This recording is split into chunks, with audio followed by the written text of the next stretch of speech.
Hello everyone, this is पुरू जनुथरिया। आप सुन रहे हैं पुरू द स्टोरी टेलर।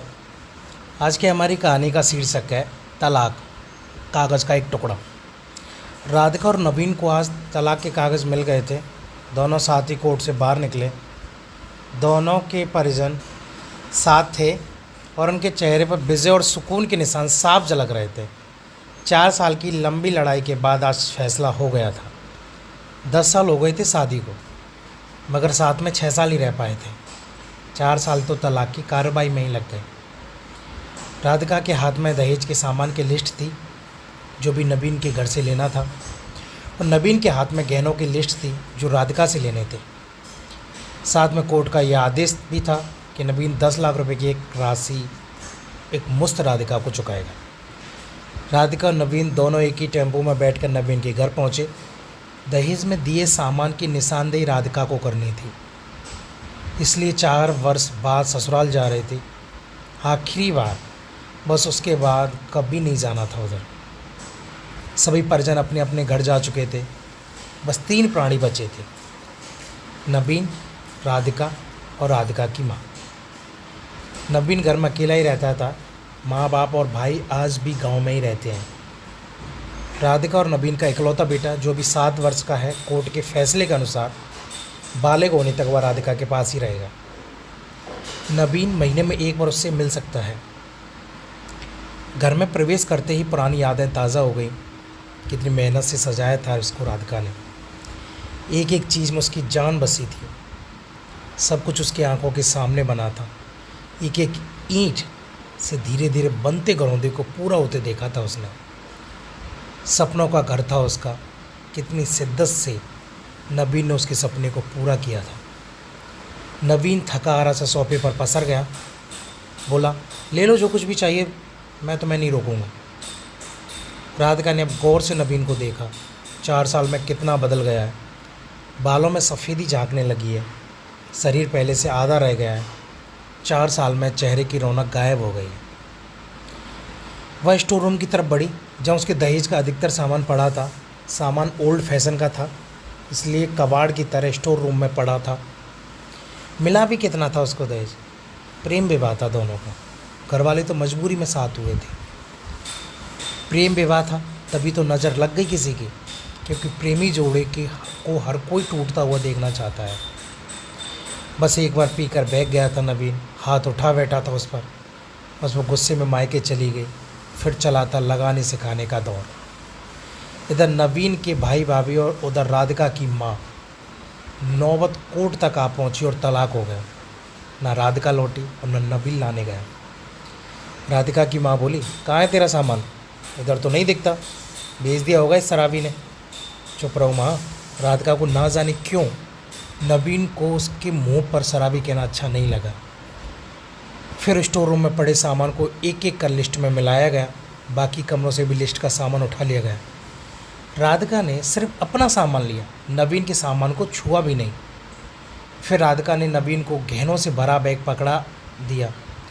नवीन ने बैग वापस राधिका को दे दिया। रख लो, मुझे नहीं चाहिए, काम आएंगे तेरी मुसीबत में।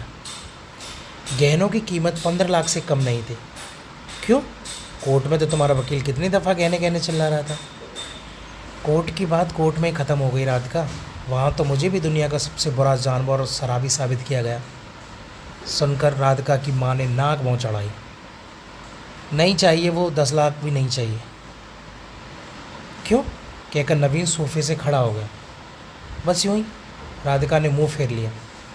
इतनी बड़ी ज़िंदगी पड़ी है, कैसे काटोगी? ले जाओ, काम आएंगे तुम्हारे। इतना कहकर नवीन ने भी मुंह फेर लिया। दूसरे कमरे में चला गया। शायद आंखों में कुछ उमड़ा होगा जिसे छुपाना भी ज़रूरी था।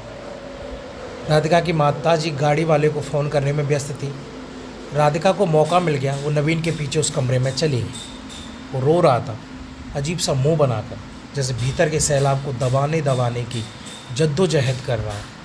राधिका ने उसे कभी रोते हुए नहीं देखा। आज पहली बार देखा। ना जाने क्यों दिल को कुछ सुकून सा मिला, मगर ज़्यादा भावुक नहीं हुई।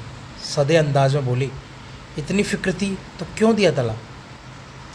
मैंने नहीं तलाक दिया तुम्हें, दस्तखत तो तुमने भी किए थे। माफ़ी नहीं मांग सकते थे?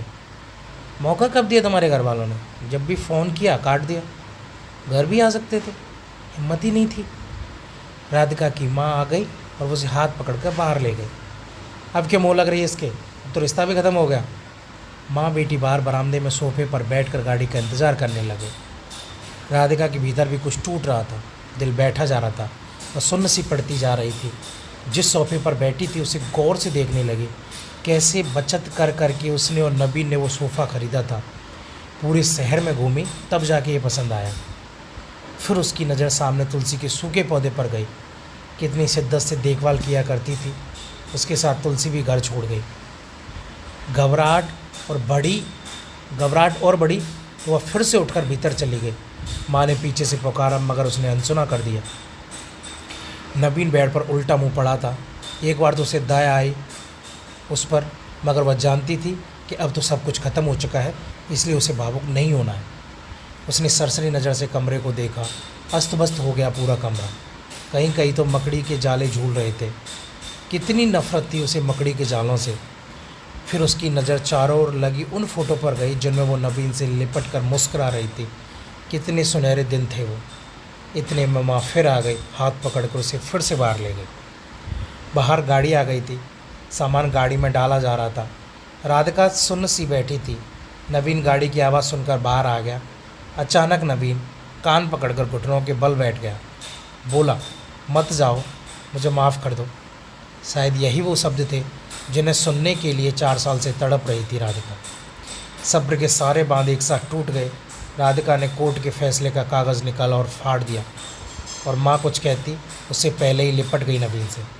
साथ में दोनों बुरी तरह रोते जा रहे थे। दूर खड़ी राधिका की माँ समझ गई कि कोर्ट का आदेश दिलों के सामने कागज़ से ज़्यादा कुछ नहीं।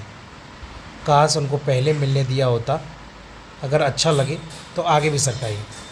आपको हमारी कहानी कैसी लगी ये हमें कमेंट सेक्शन में ज़रूर बताएं, और आपने अगर अभी तक हमारे चैनल को सब्सक्राइब नहीं किया है तो हमारे चैनल को ज़रूर सब्सक्राइब करें। Thank you.